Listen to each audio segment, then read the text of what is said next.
Horizontal Education, Cultivating Ideas. Hi, my name is Kartal Jaquette, and I work with Horizontal Education in the Denver Green School. And what we're going to be doing right now is going through a bit more of a detailed informational session for how to implement formative data teams at your school. So I'm going to be working from a Google Slides presentation. We're going to be hopping into the data template itself, talking about some of the best practices for implementing formative data teams, and hopefully after watching this video, you'll get a better understanding of how you can do this within your own school.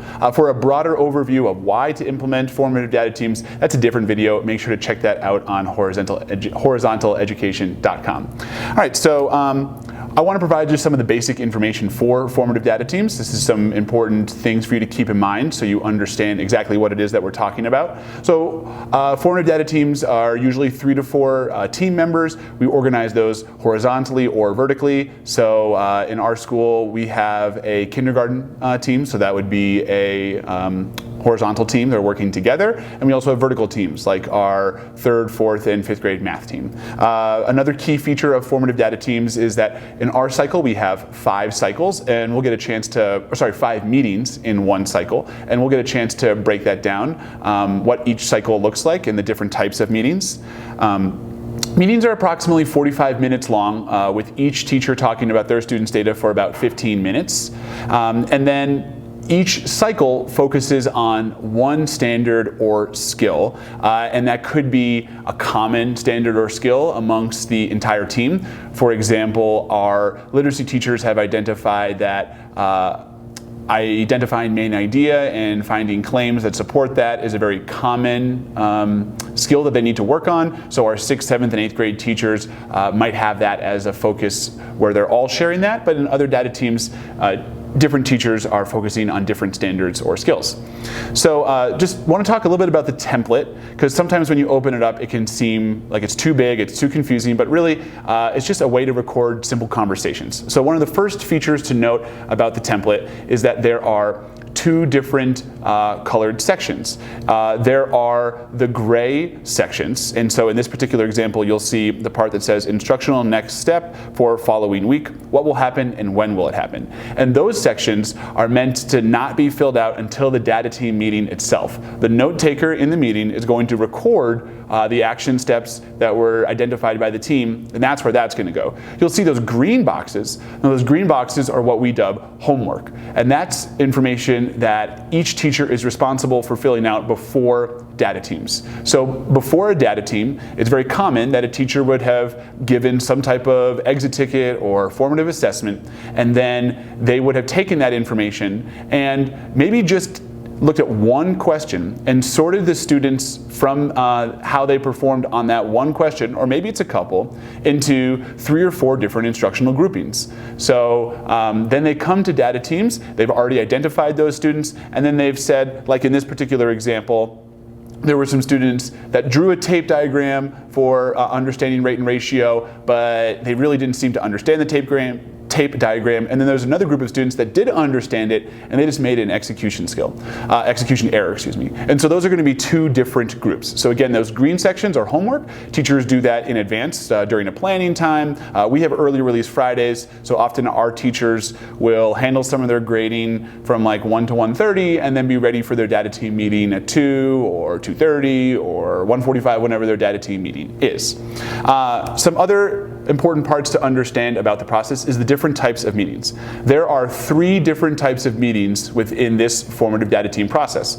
The first meeting is meeting 1, and in this meeting we're identifying and unpacking the standard or skill that is the focus of this particular cycle. So again, that example, maybe it's a literacy team that's focusing on identifying main idea and finding supporting evidence in the text. So that might be their focus, and in that initial meeting, what they'll do is find a question. Perhaps it's a released CMAS, or sorry, not CMAS, that's for Colorado, but a released park question, or some type of assessment that a teacher feels like really represents that skill.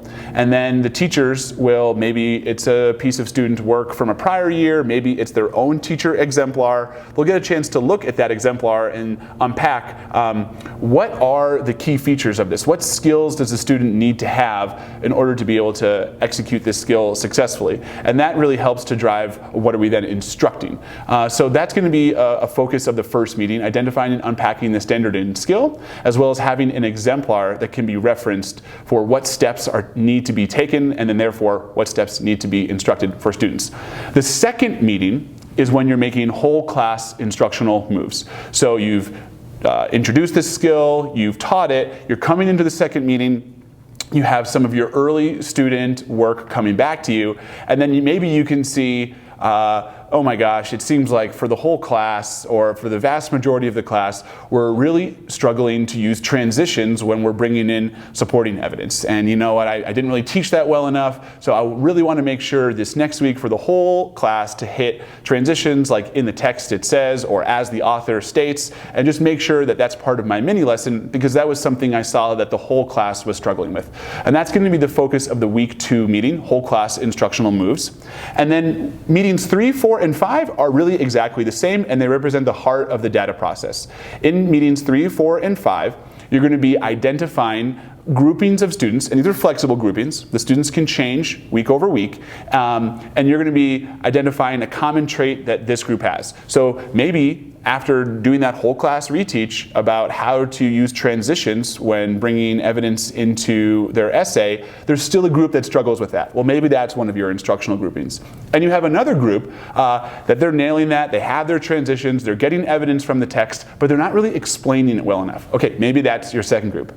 You have a third group that is doing perfectly, and maybe with them you want to talk about how you can bring in more high leverage or high level academic vocabulary into their writing. So each of those are going to be different groups, and you'll respond to them differently. A lot of our teachers pull students during individualized work time and say, okay, if you got a note on your assessment that says working on transitions, come over to me with a horseshoe table. I want to just quickly remind you some of the work that we're doing, and then maybe the next day you get to another group of students. Or maybe you have push-in support and then they can help with a group of students. Maybe you find a simple reteach opportunity where you have a different assignment on the board and you want a particular group of students to work with that. But that's really the heart of our data team process, is the ability to identify student groups and respond to their needs.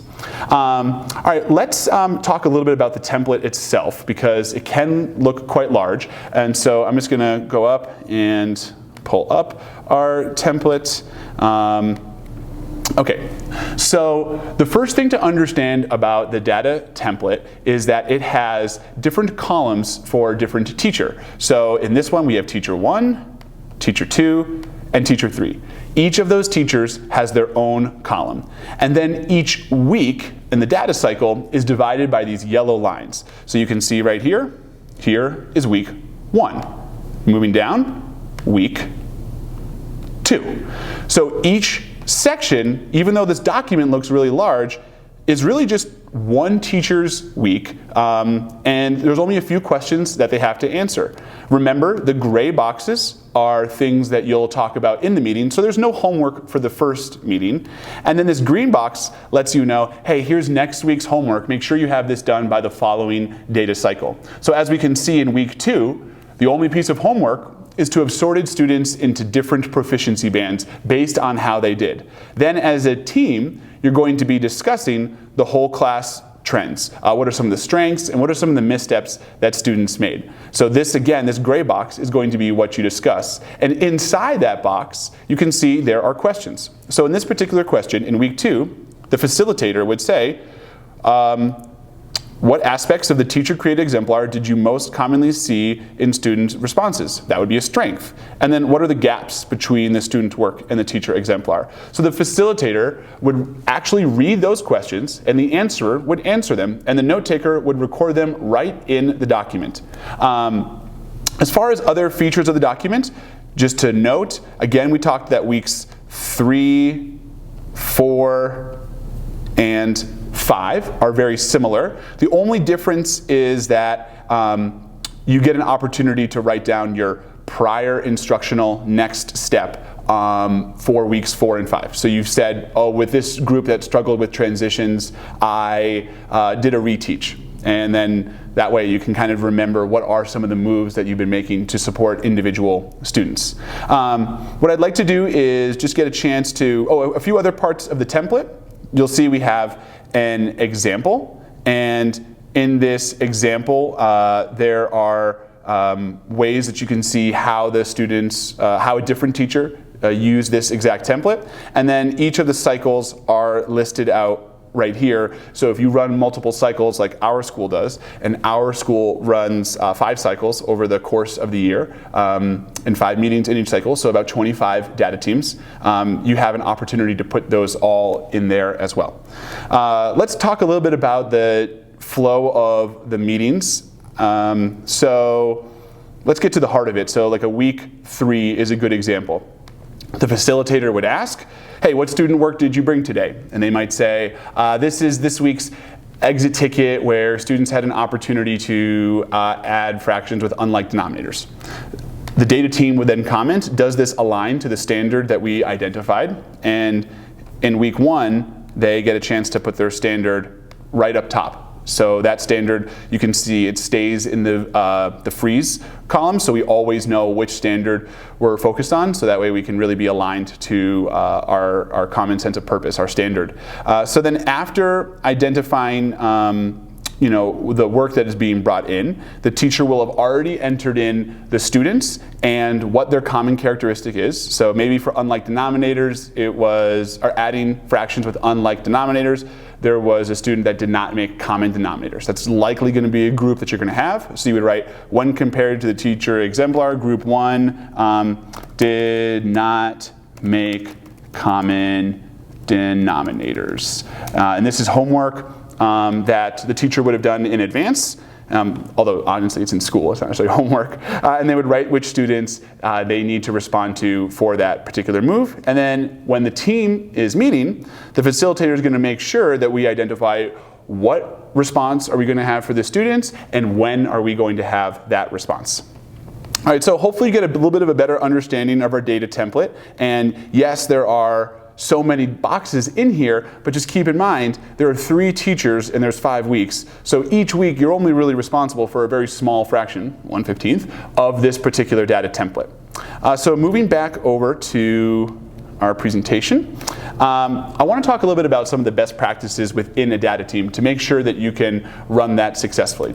So the first thing to know is, of course, have your homework completed. If you're a teacher and you don't show up having grouped your students, having given an assessment, then the data team usually doesn't work. And that happens from time to time because of extenuating circumstances, a teacher that's been out. We try to reschedule data team meetings as best as we can. If necessary, we'll have teams meet in pairs, but we try to avoid that if at all possible. And then another really successful characteristic of a data team is to bring the student work that you started to the meeting. Nothing makes these meetings more student-centered than actually having the student work and showing a colleague, here is the mistake that they made when they were adding fractions with unlike denominators. And then that colleague can think about their own understanding of the pedagogy and how we can best support this particular student need. Another key for data teams is to use the questions that are in the template. It seems scripted, but when you say, what were strengths that you noticed in the student work, then you're going to get that specific answer. A lot of times data teams fall into this trap of letting the answerer just like read through their work, and it becomes a really dull conversation. And the way to bring more people in is to make sure that the facilitator is asking this question and we're not just listening to the answerer report out. We found data conversations to be much more lively when people stick with the questions that are on there, because the questions really drive towards specific student-based needs. This isn't a vent session. We're not complaining about why the students didn't get it or this other thing that was going on in our school today. We're just focused on student work. What's going on? How can we respond? One of the other keys that really supports a strong data team is to paraphrase what a colleague said. I mean, really, this is just a key for strong collaboration in any area. But when you hear a colleague, maybe they're going to go and talk for a while about what the students were struggling with for maybe writing a narrative, and maybe they said so many different things, but it really felt like the heart of what they were concerned about was that students were unable to use really good vivid imagery in their narrative, and it came across as a little dry. So as whether you're the facilitator or whether you're the note taker, you might say, so what I hear you saying, that's a great a sentence stem for paraphrasing. So what I hear you saying is that the students struggled to use strong word choices when describing the characters or the setting, and then yes, it's exactly. And that helps the note taker record that, so you get a much more informative data template. The last thing to keep in mind is it's really important to offer suggestions for how your colleague could respond to this student need. The whole point of this is a data conversation, and we want to tap into your expertise. We do not want to have a school where teachers are working in silos and they're all responding to their own data individually. If another colleague has a great example, oh, my students are really struggling with division. It's like, well, I had a lot of success doing a lot of modeling, and we brought in some M&Ms and we shared them up, and they really started to get it. Like, oh, that's such a good idea. I need to address their conceptual misunderstanding. So making those suggestions, getting them on paper, that's really the life of the data team. But of course, data teams are going to be a little different in a different setting, and these are some key questions we just want to make sure that your school is considering when you bring in the data teams. Of course, you have to know, what are the teams? Who are they comprised of?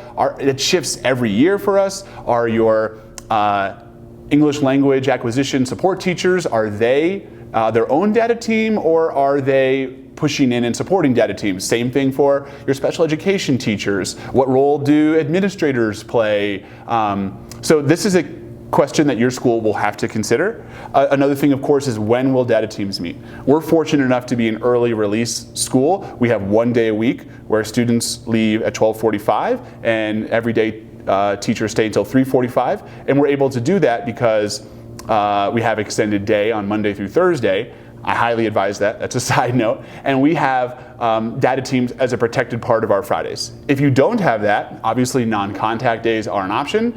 Doing it during planning time, especially if you can find some type of release or coverage schedule, protected time after school. And for each school, this is going to be different, but when can you get colleagues together to respond to student data? That protected time is such an important part of this. And then who are the data team leaders? So yes, in our data teams, all teachers share the same, they rotate through facilitator, note taker, and answerer, but we have one data team leader on that team because it's not run by like an administrator or a dean of academics. Now, your school might do that, but one person is designated as the data team leader, and that person is responsible for scheduling. They're responsible for sending out an email each week for what the data team, where they'll meet, and what they'll be focused on, just keeping all of the members updated. Hey, remember next week it's a new data team, so have that standard in mind that you want to focus on. And then who is overseeing the whole school system? Now, I do that in my school, and I want to show you a little bit about how I do that. It's really a lot of armchair leadership because I have some amazing facilitators. But what I do is every single Sunday, I send out an email that lets people know that this is the first one that I sent out in August. Hey, data team facilitators, here's your action step. Send out calendar invites for your meeting. Send an email, and then I link a template for an email down below. Remind them to copy their data team template for themselves. And then each week I also get a chance to say, are there any IEPs scheduled during this normal time? Is there anyone on a personal day? So that teachers know, that data team leaders know that they might need to reschedule their meeting. So this has been really effective. I send this out to all of our data team leaders, and then they send it out to their data teams. And that has worked as like a kind of chain of command for how we organize this whole big system. So Hopefully this gives you a lot better information for how you can implement data teams within your school. If you have additional questions, don't hesitate to use the contact feature on horizontaleducation.com and send us an email. During the school year, it's obviously hard for us to respond, but we're really interested in getting more schools to use these types of systems within their school, and we'd be happy to help you with your implementation questions. All right, thanks a lot, and hope this has been helpful for you.